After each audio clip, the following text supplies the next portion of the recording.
안녕하세요. 개념 코디 저자 이러면 너무 거창한데 개념 코디 고등 수학 상하를 쓴 수학 선생 송혜선이라고 합니다. 저는 이제 한 17년 정도 학생들을 가르쳐 왔고요. 고등학교 수학을 가르쳤고 이번 기회에 고등학교 1학년 1, 2학기 개념서 및 유형서를 출간하게 됐어요. 그래서 오늘은 제가 가르치는 아끼는 제자 한 명을 데리고 학생의 입장에서 개념 코디를 어떻게 생각하는지, 그 다음에 공부를 잘하는 학생이거든요. 그래서 이 학생의 공부하는 방법과 노하우 같은 것도 살짝 들어보기로 하는 자리를 마련을 했습니다. 네, 지금 제 옆에 있는 학생 한번 소개를 부탁해 볼게요. 자기소개 좀 부탁해. 안녕하세요. 저는 K고등학교에 다니고 있는 고3 이과 조재현이라고 합니다. 선생님이 공부를 잘하신다고 표현을 해주셨는데 그냥 평범한 고3입니다. 내 등급 이따 얘기할 거야. 너무 겸손하다 그럴 텐데. 예. 그러면 우리 재현이하고 대화를 나누기 전에 간단하게 책 소개하러 나왔으니까 개념 코디의 책에 대해서 간단하게 설명을 드리고 인터뷰를 시작을 할게요. 개념 코디라고 하는 책은 이름에서 느껴지듯이 코디, 뭔가 이제 개념을 딱 맞춰서 공부를 시켜준다 이런 의미로 이름을 지었는데 상세한 개념을 좀 보기 쉽게 정리를 해서 설명을 해놨고요. 그 다음에 개념서 보고 유형서 보고 이렇게 따로 두 권을 공부하는 게 애로사항이 있을 것 같아서 개념서에 플러스 유형서에 있는 단계별 문제까지 전부 다 수록을 해서 책은 조금 두툼하지만 한 권으로 고등수학이 기본이 되는 실력을 다질 수 있게 제 의도는 그렇습니다. 그런 식으로 책을 썼어요. 그래서 장점도 역시 그렇습니다. 자세한 개념과 그 다음에 이걸 충분히 연습할 수 있는 문제들로 구성이 돼 있다. 이 정도로 정리할게요. 책 자랑은 그만하고 우리 나온 학생하고 얘기를 해볼 건데요. 너하고 나하고 이제 얼마나 됐지? 한 3년 정도 3년 됐죠? 네가 고1 때 네, 왔잖아? 좀 맞어요. 3년 정도 됐어. 얘가 지금 아까 평범하다 그러는데 수학 잘해요. 고등학교 1학년 때부터 이제 내신도 1등급을 수학을 계속 유지를 했고 모의고사도 계속 1등급이 나왔어요. 그럼 잘하는 거지. 겸손히 좀 그럴 테니까. 그래서 우수한 학생은 맞습니다. 저는 이제 항상 얘를 가르치면서 너 아직 멀었어 라고 하지만 객관적으로는 좋은 성적이 나오고 있는 학생인데 성적은 수치로 나오는 건 그래. 근데 본인 스스로 나한테 처음 왔을 때는 그 수학 실력에 대해서 그렇게 만족을 못 했잖아. 근데 이제 지금은 어때? 네가 성적뿐만 아니고 그 내적으로 느끼는 그 수학 실력에 대해서 조금 어느 정도 발전을 했다라고 느끼나? 일단 좋게 말씀해 주셔서 좀 평소 같지 않아서 공식적인 자리잖아. 정말 감사하고요. 제가 맨 처음에 왔을 때 제가 거의 시험 빵점에 수렴하도록 맞고 들어왔잖아요. 그치, 레벨 테스트 했을 때 그때 형님 안 받아주신다고 또 하시고 그랬지. 근데 이제 선생님 수업에 들어와서 선생님이 강조하시는 게 개념을 그래도 많이 강조하시잖아요. 지금은 그때보다 확실히 문제풀이에 대한 자신도 생기고 이 개념을 어디에 적용해야 될지도 알게 되어서 약간 실력이 알차졌다고 해야 되나? 약간 빽빽해졌다고 생각해요. 그래서 나도 느끼는 게 이제 나는 기본기를 되게 강조하잖아. 그래서 그거를 네가 나름대로 잘 따라온 것 같아. 그러면서 욕도 많이 먹었지. 근데 그걸 그래도 잘 따라와서 좀 기본기가 탄탄해지니까 거기서 응용이 잘 되는 것 같다라는 느낌 나도 들었어. 다행이네. 그래도 수학을 좋아하는 거는 맞지. 그죠. 잘한다는 건 좀 민망하잖아. 누가 너 잘한다 이러면 좀 민망. 수학을 좋아하는 거는 맞고 그러면서 실력이 내적으로 좀 향상이 되는 게 느껴졌다. 좋은 것 같네. 그러면 수학이 싫은 애들 입장에서 이게 좋은 등급이 나와주면 부럽단 말이야. 이제 궁금할 거야. 하루에 얼마나 공부를 하느냐. 이런 거. 얼마나 공부를 하고 저 정도 성적이 나오느냐. 이게 제가 모험생은 아닙니다. 일단 이걸 말하고 제가 잠이 좀 많아요. 쌤도 아시잖아요. 아침에 수업하면 힘들어 아주. 그래서 공부 시간을 많이 확보하지는 못했어요. 그래도 수학을 좋아해서 수학에 가장 많은 시간을 할애하고 있는데 그래도 남들보다는 적은 한 2-3시간 정도를 투자하고 있는데 수학만? 네, 수학만으로는 치고 그리고 평균적으로 학교 다니는 시간 빼고 학원 다니는 시간까지 다 합하면 하루에 평균적으로 한 6시간 정도 공부하는 것 같아요. 아주 많지는 않은 시간이네. 그런데 그럼에도 불구하고 그러면은 효율적으로 공부했다는 뜻이 되네. 공부량 절대량이 아주 많은 건 아니잖아. 그죠. 그러면은 그냥 적당한 시간을 공부해서 나름대로 괜찮은 성과가 나오는 건 본인은 그 동력이 뭐라고 생각을 해? 제가 진짜 그래서 친구들한테 약간 재수없다라는 말을 많이 들었어요. 그럴 것 같아. 근데 제가 어느 날 그 친구들이랑 같이 독서실을 간 적이 있거든요. 그때 보니까 계속 앉아서 공부를 해야 되는데 옆에 핸드폰 이제 엎어놓은 거를 이제 다시 꺼내서 본다든가 이게 거의 한 10분, 20분 간격으로 계속 되더라고요. 그러면 이제 당연히 그 집중이란 게 끊기잖아요. 그렇지. 그래서 이 집중력이 달랐던 것 같아요. 그럼 너는 휴대폰 같은 거는 어떻게 하는 거야? 저는 휴대폰이 눈에 안 보이는 게 저도 사람이다 보니까 그렇지. 이게 뭐 연락이 오거나 핸드폰이 켜지면 당연히 눈이 가더라고요. 그래서 눈에 안 보이는 게 가장 저는 좋다고 생각을 해서 책 사이에 뭐 집어넣는다던가 아니면은 그냥 던져놔요. 안 보이게? 네. 근데 그러면 이제 휴대폰을 찾는데 좀 오래 걸릴 수 있지만 가장 효율적인 방법이라고 생각해요. 바로 눈앞에 있어서 그냥 딱 터치만 하면 확인할 수 있는 거하고 꺼내야 되는 거하고는 다르지. 그러면 다른 애들은 10분, 20분마다 이렇게 하고 집중력이 흐트러지잖아. 그럼 너는 이걸 휴대폰을 안 꺼내고 집중을 꾸준히 유지하는데 그걸 너는 목표로 얼마 정도로 삼고 있어? 저는 그래도 수학으로 따지면 한 최소 2시간에서 3시간 정도는 생각하고 있는데 이게 꼭 그냥 앉아서 막 이렇게 막 인상 쓰고 집중해야 된다는 게 아니라 저는 누워서도 되게 그 수학을 생각 많이 했고 제가 편한 자세로 공부를 많이 했어요. 그래서 이 집중이라는 게 다른 거에 신경이 가지 않고 이 수학의 한 문제를 생각하거나 그런 집중을 말하는 것 같아요. 그러니까 누워있든 뭘 하든 다른 거에 정신을 뺏기지 않고 수학만 생각할 수 있는 상황을 만들었다. 네. 좋네. 또 너무 늙지는 말고. 아이고. 그 한마디만 덧붙이자 그러면 이렇게 길게 집중을 끊어지지 않고 유지하는 게 상당히 중요한 것 같아. 왜냐면 고3쯤 되면은 수능을 아무래도 준비라고 생각을 해줘야 되잖아. 그죠. 근데 수능 수학이 1시간 40분, 100분이란 말이야. 그럼 100분 동안에 10분마다 집중이 끊어졌던 사람이랑 그거를 2시간이든 3시간이든 수학만 생각하면서 유지할 수 있는 사람이랑 성장의 차이가 나겠지? 잘하고 있는 것 같네. 그래서 너의 비결은 짧게 공부를 해도 중간에 흐름이 끊어지지 않고 확실하게 집중을 하는 게 효율이 높다. 현명하네. 자, 그러면 또 이런 거 궁금할 수 있단 말이야. 수학 잘하는 사람들은 무슨 책을 어떻게 수학 참고서, 뭐 개념서, 뭐 문제집 이런 거를 어떤 기준으로 고르나 이런 것도 궁금할 것 같아. 시중에 보면은 기출 문제집 같은 거는 솔직히 이제 다 나와 있는 문제고 그렇다 보니까 좋은 문제들이 당연히 많이 나와 있죠. 그리고 유형서도 정말 좋은 문제들이 많이 있잖아요.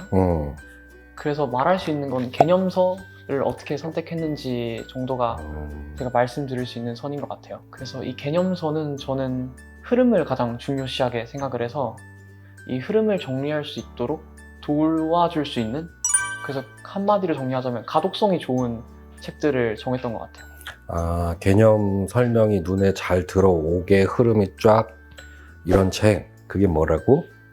개념 코딩. 죄송합니다. 네, 문제집은 좋은 게 많다. 그리고 뭐 풀면 여러 유형이 여기에도 이 문제집에도 있고 이 문제도 연습이 충분히 된다. 근데 이제 개념을서를 좀 신중하게 고른다 이거네. 그래서 그죠. 그게 흐름이 잘 잡혀 있고 가독성이 좋은 거. 그러면 참고서 선택하고 뭐 이렇게 해가지고 공부를 했을 거 아니야? 그러면 그렇게 해서 네가 수학을 공부하는 뭐 공부법 같은 거 좀 뭐 다는 아니더라도 소개할 만한 거, 자랑할 만한 거 없을까? 정말 다양한 게 있는데 그 중에서 제일 핵심이 되는 거는 백지 공부라고 말할 수 있을 것 같은데요. 내가 시킨 거잖아. 이게 정말 뻔하지만 가장 도움이 되고 가장 기본이 됐던 것 같아요. 백지공부법이란 그 단원의 과목은 상관이 없습니다. 과목은 상관이 없고요. 그 어떤 과목이든 그 단원의 개념이 있잖아요.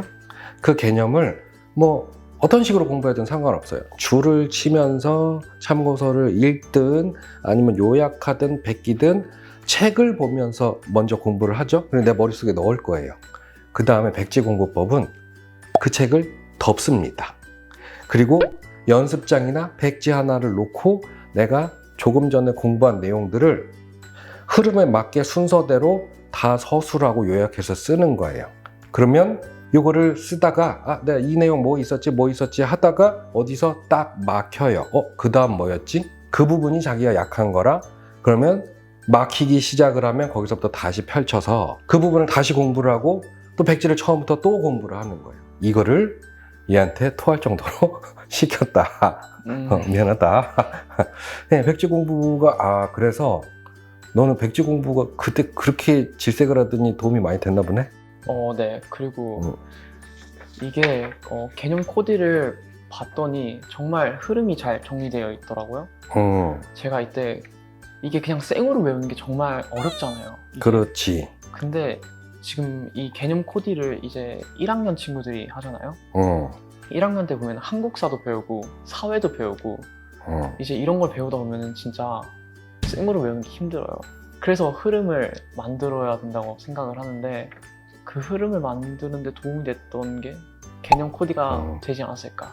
그래서 만약에 그때로 돌아갔다면은 이 개념 코디를 활용했으면 좀 더 쉽게 흐름을 정리할 수 있지 않았을까라고. 그래서 너는 이제 고1 거를 복습하는 용도로 이렇게 개념 코디를 흐름을 잡는 걸 백지 공부에 좀 접목을 시켰는데 고1 때 만약에 이 책을 봤다 그러면 실제로 백지 공부를 본격적으로 썼을 것이다. 네. 1년 일찍 썼어야 됐나? 그러면 좀 더 잘. 그래 어쨌든 그러면 고1 수학 중에 수학 상하 중에 가장 너 힘들었던 단원? 가장 어려웠던 거라고 하면 방정식이랑 이제 함수. 이 두 개가 정말 비슷한데 이제 활용 방법이 그때그때마다 좀 다르다고 해가지고 이때 정말 개념도 잘 모르는데 막 그런 걸 알려줘서 어려웠어요. 그때 내가 이렇게 설명했지. 방정식이 함수고 함수가 방정식이다. 애들 표정을 잊을 수가 없어. 뭔 소리냐? 지금은 터득했잖아, 그치? 그죠. 그 터득을 했기 때문에 저기 수투도 하고 미적분도 그게 방정식과 함수를 전환할 수 있어야 할 수 있는 거니까. 근데 고1 때 사실 그 단원을 상당히 받아들이기 어려워하지. 그래서 백지 공부도 하고 개념 정리를 철저히 해서 일단 극복을 했구나. 그지? 이제 책 얘기 한 번만 더 해볼게. 개념 코디를 네가 좀 봤잖아? 네. 고등학교 1학년 수학을 복습을 하면서 이걸 활용을 했고 그 중에 그래도 이거 하나는 되게 좋다. 개념 코디를 공부하면서 제일 장점이 뭐라고 생각을 해? 제일 장점은 일단 개념이 잘 서술되어 있다는 게 가장 큰 장점이고 그 개념서와 유형서를 따로 보지 않고 같이 볼 수 있다는 게 가장 큰 장점이었어요. 이제 선생님의 집필 의도와 맞게 제가 공부를 했다는 게 좀 이제 신기하네요.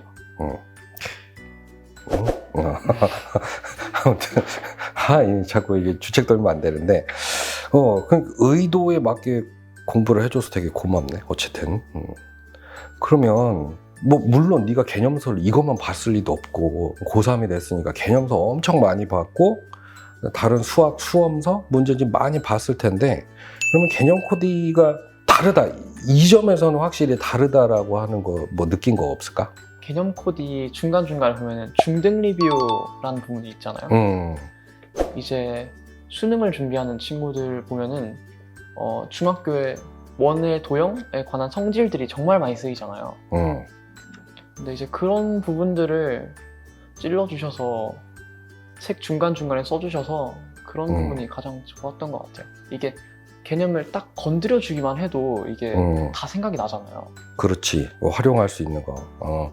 그래서 중학교 부분을 따로 정리하는 거가 좀 도움이 많이 된 거야? 그죠. 거기에서 구체적으로 예를 한 개 들어주면은 미적분을 저희가 이제 공부를 하잖아요. 미적분에 삼각함수의 극한이라는 단원이 있어요. 이제 거기에서 보면은 히포크라테스의 원 아시죠? 나 수학 선생이잖아. 알지. 이제 거기에서 이제 원들의 직각삼각형에 원들이 이렇게 붙어있는 형식으로 되어 있는데 히포크라테스의 원이 이 반원들의 합이 이 직각삼각형의 그렇지. 넓이와 같다는 거잖아요. 문제는 이제 얘가 S1, S2, S3로 나오고 그 문제 얘네들의 기억난다. 삼각함수의 극한으로 되어 있는데 이걸 따로따로 구하는 게 정말 어려웠단 말이죠. 그렇지. 사실 해설에도 그렇고 다른 학생들 다 이 원을 따로따로 구해갖고 풀었지. 근데 이제 히포크라테스의 원을 알면 삼각형 바로 넓이를 구할 수 있으니까 이 10분 컷을 약간 1분 컷 정도로 줄였던 것 같아요. 근데 엄청 빨리 풀긴 했어. 그래서 다른 문제집이랑 다르게 이런 코너까지 있어서 좀 편하게 한꺼번에 정리가 잘 됐다. 네. 이거 사실 중등 거 넣을까 말까 고민 많이 했거든. 근데, 저는 진짜 중요하다 생각해요. 다행이네. 이게 도움이 됐네. 종이 낭비는 안 했다. 자, 그러면 이제 마지막으로 2개 정도만 더 물어보자. 공부하러 가야지. 네. 그러면 우리가 모의고사가 사실 내가 너를 가르치면서 고2 때까지 특별히 대비를 안 해줬어. 네. 이제 내신을 신경을 써야 되니까. 근데 네가 계속 1등급이 나오고 고3 때도 수능 모의고사를 1등급을 유지를 하고 있단 말이야? 그러면 모의고사를 잘 준비하는 방법이 여러 개가 있지만 많은 학생들이 제일 힘들어하는 게 시간 모자라다 그러잖아. 근데 너는 그래도 어떻게든 시간에 맞춰서 풀기는 푼단 말이야. 그러니까 시간 관리는 크게 문제가 없었다는 얘기잖아. 팁 좀 같이 공유할 거 없을까? 너무 너만의 그 꿀팁 말고 적당히. 체화가 가장 중요했던 것 같아요. 그래서 문제 풀이하는데 시간이 그거가 조금 걸리는데 도움을 줬던 것 같기도 하고, 시간 측면에서 좀 더 얘기를 해보자면 이제 어려운 문제를 이과 친구들이 보면 잡고서 계속 이거 한 문제는 꼭 풀겠어 하는 경향들이 많잖아요. 근데 이거를 넘길 수 있는 용기 같은 게 필요하다고 생각해요. 내가 봤을 때도 한 문제 시험에서 오래 붙잡고 있는 건 괜한 자존심 싸움 같아. 일단 과감하게 조금 시간이 많이 걸릴 것 같은 건 넘길 줄도 알아야 된다. 첫 번째 팁. 또 뭐 다른 팁이 있을까? 그리고 이제 정말 29번, 30번 같은 어려운 문제들이 있잖아요. 그런 문제들 보면 정말 막 가나다 해서 정보들이 정말 많이 나오잖아요. 그리고 문장 길이도 길고 그래서 그런 거 보면은 되게 난잡하다고 문제를 느낄 수 있어요. 정신없지. 그쵸. 일단. 그래서 그때 보면은 이 문제가 어떤 단원에서 나왔고 어떤 개념을 사용할지 그런 거를 차근차근 떠올리면서 개념을 좀 따라가는 느낌을 살려서 문제를 풀어보면 은근히 쉽게 풀릴 때가 많거든요. 그래서 개념을 따라가라, 어려울수록 개념을 따라가라 라고 말하고 싶어요. 이건 나도 동감하는 내용이야. 그러니까 그 문제에만 갇혀서 그 문제에 있는 문장만 읽어봤자 어때? 뭐 생각할 어렵죠. 게 없어. 그러면 차라리 이게 무슨 단원에서 낸 거지? 그럼 삼각함수의 극한 쪽이다. 그러면 삼각함수의 극한에서 나오는 개념이나 공식이 뭐가 있었지? 바깥에서 연결을 해서 돌파구를 네가 얘기하는 내용이 그런 맥락이잖아. 맞아요. 그렇게 해서 돌파구를 찾는다. 나도 동감을 하는 내용이야. 뭐 또 있나? 그리고 계산 실수가 정말 저도 많았는데 계산 실수를 줄일 수 있는 자신만의 방법을 찾는 게 중요한 것 같아요. 그렇지. 그러니까 다 알고 어떻게 푸는지도 알고 그거에 맞게 풀었는데도 막판에 이제 실수가 나와버리면 그냥 오답이 돼버리니. 글씨 예쁘게 쓰세요. 글씨 예쁘게 안 쓰면 다 날아갑니다.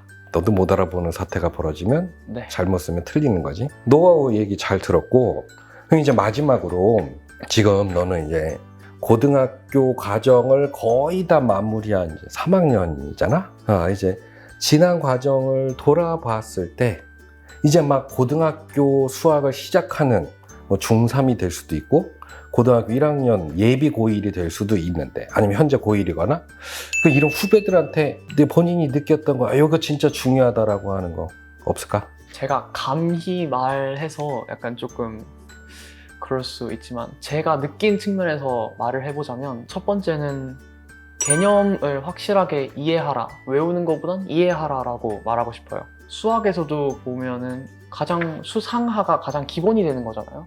이제 여러 항들 같은 거, 다항식 이런 개념도 수상에서 나오고 함수에 관한 내용도 나오고 뭐 순열과 조합도 수하에서 나오고 이런 것들이 바탕이 되어야지 다음 단계를 할 수 있으니까 저는 개념을 가장 중요하다고 생각해요. 그리고 이게 탐구, 2학년 때 올라오면 탐구를 시작하게 되는데 탐구의 공식들이 대부분 보면은 개념의 서술이 공식인 경우가 정말 많아요. 뭐 시간의 변화랑 분의 뭐 전화량의 변화랑 뭐 이런 것처럼 이런 것들이 이제 그냥 개념의 서술이니까 개념을 아는 게 가장 중요하다고 생각해요. 그 기본기가 탄탄해야 되는 거겠지. 또 그리고 두 번째는 이거를 선생님한테 욕을 좀 먹기도 했지만 한 문제를 가지고 정말 오래 보는 게 전 좋다고 생각해요. 이게 어려운 거를 저는 만나면 만날수록 좋다고 생각하거든요. 쉬운 문제는 아무리 많이 풀어봐야 뭐 한 문제 푸는데 3초? 4초? 그 정도 줄일 수 있는 거랑 똑같은데 어려운 문제를 계속해서 풀다 보면은 개념도 정리되고 그리고 나만의 풀이 방식도 정리할 수 있고 그리고 다양한 풀이 방식도 생각해 볼 수 있거든요. 그래서 한 문제를 오래 고민해봐라. 모르는 것을 두려워하지 말고 오래 풀어봤으면 좋겠어요. 지금 내가 웃는 이유가 뭘까? 네가 이게 정말 맞는 얘기인데 그 어려운 문제를 자꾸 도전해보고 묵혀뒀다 다시 풀고 이런 건 정말 좋잖아. 근데 넌 그걸 수업 시간에 하려고 그래. 잠깐 문제 볼 시간 주고 그리고선 나가려고 그러는데 잠깐만요. 내가 근데 진심으로 뭐라 그러진 않았잖아. 농담으로 이놈 진도 나가야 되는데 계속 붙잡고 있는다고. 나는 그 태도를 높게 생각을 했었어. 그래서 자꾸 자기 힘으로 풀려고 하고 안 되는 거 이제 포기가 빠른 애들은 그냥 한 5분 하다가 5분도 안 봐. 그래서 모르겠어. 해설 보는데 너는 계속 붙잡고 있으려고 그러고. 그래서 네가 그 수학 공부에 투자하는 시간 대비 효율성이 높았던 것도 같아. 그래서 어려운 문제 자꾸 스스로 힘으로 풀려고 시간을 투자해라. 좋은 얘기야. 또 뭐 해줄 말 없을까? 교육부님들이 좀 싫어할 수 있는 얘기지만 저희 나라에서 수학이나 고등학교에서 올라가서 하는 공부를 따라가려면 선행은 이제 필수인 것 같아요. 특히 탐구나 수학 쪽은 꼭 선행이 필요한 것 같아요. 안타깝지만 어느 정도 동의를 하는 얘기지. 넌 고1 때까지, 그러니까 너도 중학교 때 선행을 거의 안 했죠. 거의 안 했잖아. 그러니까 현행 위주로만 공부를 했었잖아. 근데 고1 때까지는 그렇게 해서 했던 게 버거운 걸 전혀 못 느꼈지. 네. 근데 고2 올라오니까 진짜 죽을 장난 뻔했어요. 아니지. 수학도 갑자기 과목 확 늘어나고 네가 그때 그 얘기 한 게 생각이 나. 미리 좀 해놓을 걸. 맞아요. 그래서 여러분, 이걸 보고 계시는 중3, 고1 여러분, 교육부는 싫어하지만 대학은 가야 될 거 아니에요? 그래서 과도하게는 하지 마시지만 여건이 되는 대로 미리미리 공부를 해 놓으십시오. 또 할 말이 있나? 네 번째로는 틀린 문제를 답지 보지 말고 다시 한번 풀어보는 습관을 가지는 게 중요하다고 생각해요. 이게 물론 다들 그냥 틀린 문제는 내가 모르는 거니까 그냥 답지 보면은 다시 지식을 획득하는 거니까 괜찮지 않을까? 라고 생각을 하는데 자기가 모르는 걸 아는 것과 모르는 것의 차이는 좀 저는 크다고 생각을 하거든요. 이게 정말 자기가 틀린 게 이제 계산 실수면은 그냥 글씨를 예쁘게 쓰거나 뭐 이걸 정확하게 A 플러스 B인지 A, B인지 A 곱하기 B인지 이제 구하려는 것에 동그라미를 치거나 하는 방법들로 할 수 있는데 이제 뭐 개념이 부족하다고 치면은 뭐 그 개념은 다시 공부를 해야겠죠. 그리고 다시 풀면은 풀리는 경우가 거의 대부분이에요. 그렇기 때문에 다시 풀어보는 게 가장 중요하다고 생각해요. 많은 학생들이 그렇게 안 하지, 아쉽게도. 그래서 그거는 네가 좋은 습관을 가졌다고 생각을 해. 틀린 거는 꼭 너는 화가 나서라도 이거 왜 틀렸는지 짜증이 나서라도 한번 다시 풀어보고 화를 내잖아. 막 이러면서 좋은 습관이라고 생각하고, 많은 학생들이 그렇게 자기가 풀고 그냥 단순히 답 보고 동그라미 그 X만 치지 말고 해설도 확인하고 선생님 설명도 정리하면서 좀 다시 풀어봤으면, 그러면은 수학 때문에 고민이 좀 덜어지지 않을까 싶네. 그리고 마지막 5번째로는 문제 체화라고 생각을 하는데, 이게 문제의 완성, 풀이의 완성이라고 생각을 해요. 개념을 아무리 잘 알았다고 해도 이제 이 개념을 딱 적용할 수 있게 바로 머릿속에서 생각나지 않으면은 이제 힘들잖아요. 아무리 최상위권이라고 해도 이제 이 개념이 어느 상황에서 쓰이는지 바로 생각나지 않으면 당황하기 십상이고, 그러면 문제가 안 풀리고 그럼 시험을 망치게 될 수도 있으니까, 다양한 상황에서 이 개념의 적용 환경 같은 거를 체화, 몸에 익히는 게 또 중요하다고 생각해요. 문제를 좀 많이 풀어야 되겠네. 그죠. 유형별로. 그런 면에서 개념 코딩 어때? 문제가 어떻디? 그래서 문제가 꽤 많죠. 꽤 많지. 그리고 그 난이도별로 돼 있어서 이게 되게 순차적으로 잘 올라가는 것 같더라고요. 그래서 수학상을 처음 시작하는 사람들한테는 아주 좋은 것 같아요. 내가 썼지? 네, 뭐. 표정 왜 그래? 아무튼 그래. 그래서 문제 체화, 연습이 많이 필요하다. 동감하고. 특히 수학만큼 개념을 안다고 문제가 이렇게 쉽게 풀리지 않는 과목도 없어. 그래서 연습이 많이 필요한 것 같고. 네, 이렇게 해서 제가 아끼는 제자와 수학에 관련된 얘기를 좀 나눠봤고요. 이제 새로 나온 책 얘기도 좀 해봤습니다. 이제 인터뷰를 마무리하고 끝나면 뭐 할 거야? 저 딱히 뭐 없어요. 오늘 인터뷰 열심히 했으니까 맛있는 거 사주실 거죠? 어디까지를 바라는 거야? 많게는 안 할게요. 한 100 이하. 알았어. 자, 그럼 밥 먹으러 갑시다.